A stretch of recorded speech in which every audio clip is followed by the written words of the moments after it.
Under the sun's golden gaze, Thomas sits his hands dancing, with practiced skill as he mends worn shoes.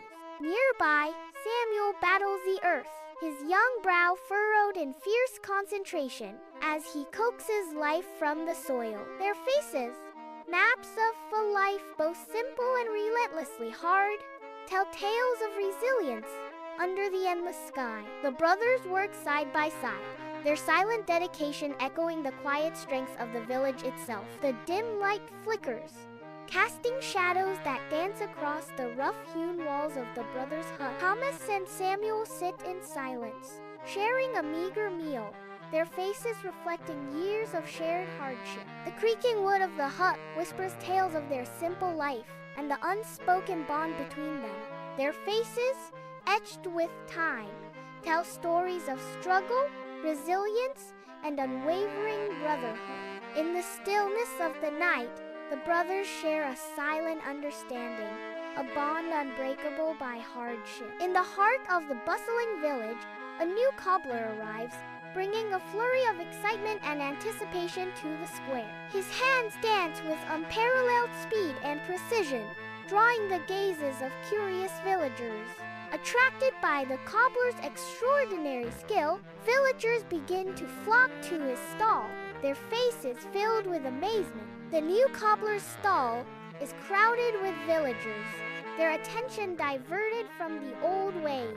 Thomas, the old cobbler, is gradually deserted, his stall becoming a stark reminder of times gone by. In the meagerly lit hut, the faces of Thomas and Samuel are cast in shadow, their expressions heavy with apprehension. A pile of coins lies between them, a stark testament to their dwindling fortune. The brothers stare silently at their dwindling earnings, the weight of the approaching winter pressing down on them. An unspoken fear fills the air, a chilling premonition of the cold months ahead. The brothers' shared dread intensifies with each passing moment, as the reality of their situation sinks in. In the frigid meadow, Thomas and Samuel battle the cold, their breath clouding the air as they search for fuel. Samuel's teeth chatter, his gaze darting around the desolate landscape in search of salvation from the cold. Let's try digging up some old roots.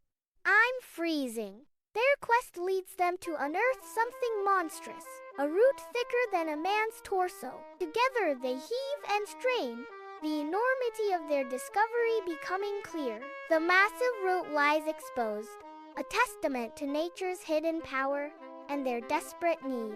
In the dim-lit brothers' hut, Thomas and Samuel huddle together, a sense of anticipation filling the air. A burst of light erupts as Thomas and Samuel ignite the giant root in their fireplace. The tranquility of the night is shattered by a sudden frantic flutter. A cuckoo bird emerges from the heart of the flames, its chirps piercing the night. Thomas and Samuel stare in stunned disbelief as the cuckoo's cries echo through the hut. Inside the modest wooden hut, the fire's glow dances across Thomas and Samuel's worried faces. Thomas speaks softly. "We only lit the fire to keep warm, little bird," Samuel adds. "Yes, we did not mean to cause any trouble." A tiny voice chirps, "I thought summer had come early."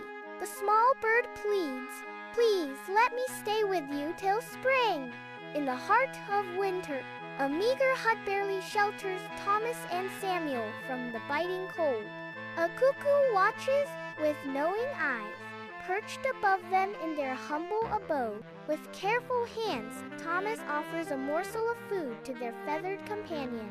Samuel mirrors his brother's kindness, sharing their scarce provisions with the grateful bird. The cuckoo accepts their offering, its bright eyes reflecting a silent understanding. In their shared warmth and generosity, the brothers and the bird find solace against the winter's harshness. The humble hut is bathed in the gentle light of dawn, as dust motes dance in the air, illuminating the simple life within. A cuckoo perched high upon a rafter preens its feathers, a harbinger of journeys yet to come. The cuckoo speaks, its voice echoing through the small space. "You have cared for me, What can I do for you in return? Thomas, eyes gleaming with avarice, replies with a burning desire. Gold and jewels. I want gold and jewels.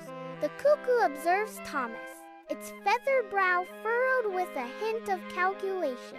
The simple hut transforms into a stage for dreams of opulence, where desires echo in the gentle light. Sunlight filters through the cracks of the brothers' simple hut, illuminating a space untouched by the worries of the outside world. Samuel stands, his worn clothes telling a tale of humble existence, his gaze lifted as if seeking solace from above. A silent plea escapes his lips, a yearning for contentment to fill the quiet void.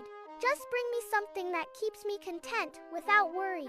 The stillness of the air hangs heavy as Samuel awaits an answer, his hope echoing in the quiet of the hut. The sunlight continues to pour in, casting shadows that dance around Samuel, as if the very light listens to his earnest prayer. In the heart of the brothers' humble dwelling, Samuel's quiet moment of reflection punctuates the serene, sun-drenched interior. A cuckoo descends, its plumage radiant under the sun. It gracefully lands, a messenger of destiny. The cuckoo extends a golden leaf to Thomas, a verdant leaf to Samuel, gifts of fate. Thomas reaches out, his fingers brushing against the gleaming gold. At Thomas's touch, the leaf transmutes into a cascade of gold coins. A shower of riches rains into Thomas's awaiting palm, promising a new destiny. Under the vast sky, Samuel cultivates his farm, his heart brimming with tranquility.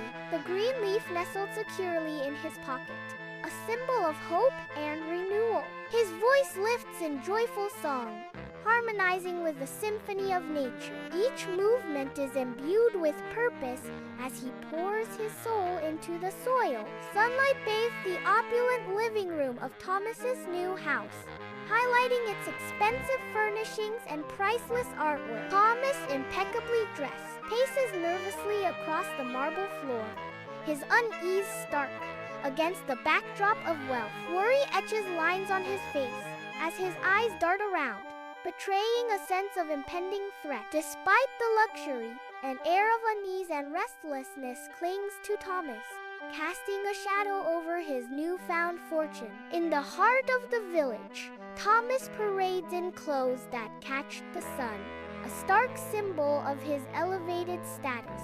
His gaze flicks toward Samuel, a fleeting acknowledgement quickly replaced by disdain. A sneer curls Thomas's lips, a silent declaration of Samuel's perceived insignificance. Thomas dismisses Samuel as worthless, wrapped in the intoxicating delusion of his wealth. Beside the tranquil river, Samuel sits basking in the sunlight, filtering through the leaves. A simple, enchanting melody flows from Samuel's flute, carried on the gentle breeze. The peaceful tune drifts, beckoning villagers to gather near. Drawn by the serenity, villagers begin to assemble around Samuel. The riverbank transforms into a haven of peace, united by the gentle music. Sunlight floods the king's court, illuminating the silent anticipation of the courtiers. The king gestures, his royal command cutting through the air. Samuel steps forward, the weight of the court's gaze heavy upon him. The king's voice resonates through the hall. Your presence calms disputes. You are a gift to my court. Courtiers lean in, their curiosity piqued by the king's praise. Samuel absorbs the king's words, his expression a mask of humility and resolve. Samuel's humble hut stands quietly under the night sky, a haven of simple memories. Returning to his dwelling, Samuel carries the worn blanket, a constant reminder of his humble origin. The green leaf stitched into the fabric serves as a silent testament to a life of unadorned simplicity. He enters the hut, the worn blanket clutched tightly in his hands, a symbol of his enduring past. Inside, the dim light reveals the Spartan interior, each item a relic of a life lived close to the earth. He settles into his abode, the blanket a shield against the world, forever bound to his simple existence. Thomas journeys across the land, his path dictated by avarice, His face, a canvas of resolve, is shadowed by a creeping desperation. Each step is fueled by an insatiable hunger, driving him deeper into the unknown. The distant lands beckon, promising both fortune and peril. In the heart of the forest, Thomas finds himself swallowed by the overwhelming darkness, his despair growing. His fine clothes, once a symbol of his status, are now nothing more than torn rags, mirroring his shattered life. Lost and forsaken, he is stripped of everything he once held dear, left to confront the harsh reality of his fate. The towering trees loom over him, their shadows embodying the weight of his loss and the bleakness of his future. Despair etches itself onto his face as he succumbs to the crushing realization of his total and utter ruin. Lost within the silent forest, Thomas unexpectedly discovers a solitary hut. He pauses, observing the dwelling hidden amongst the dense foliage. A peaceful scene unfolds as Thomas sees Samuel living contentedly. Alara stands nearby, adding to the quiet harmony of their secluded life. Thomas watches, unseen, as their simple existence unfolds before him. Dust motes dance in the dim light of Samuel's hut, illuminating Thomas's shame. His hands tremble, betraying the turmoil within. A plea escapes his lips. "Let us stay together," his voice cracking with regret. Thomas confesses, "I've learned wealth cannot buy peace." The weight of his words hangs heavy in the air. Silence fills the room as he awaits Samuel's response. Inside Samuel's humble hut, warmth radiates from his welcoming smile. With a gentle gesture, Samuel invites Thomas into the comforting space. "Come home, brother." Samuel's voice echoes with heartfelt sincerity. "Our little hut and small field are enough," Samuel assures, his eyes filled with earnest longing. The simple words carry the weight of years, offering solace and belonging. Thomas and Samuel arrive at their village, where life unfolds in peaceful harmony. Contentment fills their days as they work together, their bond untouched by envy or greed. Samuel assists Thomas, his brow furrowed in concentration as he shares the labor. Their shared labor embodies the spirit of their village, where cooperation and camaraderie thrive. The village stands as a testament to their way of life, where simplicity and mutual respect define their existence. Under the vast sky, Thomas and Samuel labor side by side. Thomas's face reflects a deep contentment as he works. A silent understanding passes between Thomas and Samuel, their bond unspoken. Their shared gaze embodies a profound peace. The land yields to their combined efforts, a testament to their harmony. In the heart of Samuel's farm, two souls find solace and purpose. As the sun dips below the horizon, Thomas and Samuel find solace outside their humble hut, bathed in the warm glow of the setting sun. Thomas gazes at the sky, its canvas ablaze with hues of orange and purple, and remarks, "Look at that sunset, Samuel. Beautiful, isn't it?" Samuel, deeply moved by the sight, responds, "Indeed, Thomas, more beautiful than any gold we could find." Thomas reflects on their shared journey, lamenting, "We've searched far and wide for treasure, haven't we?"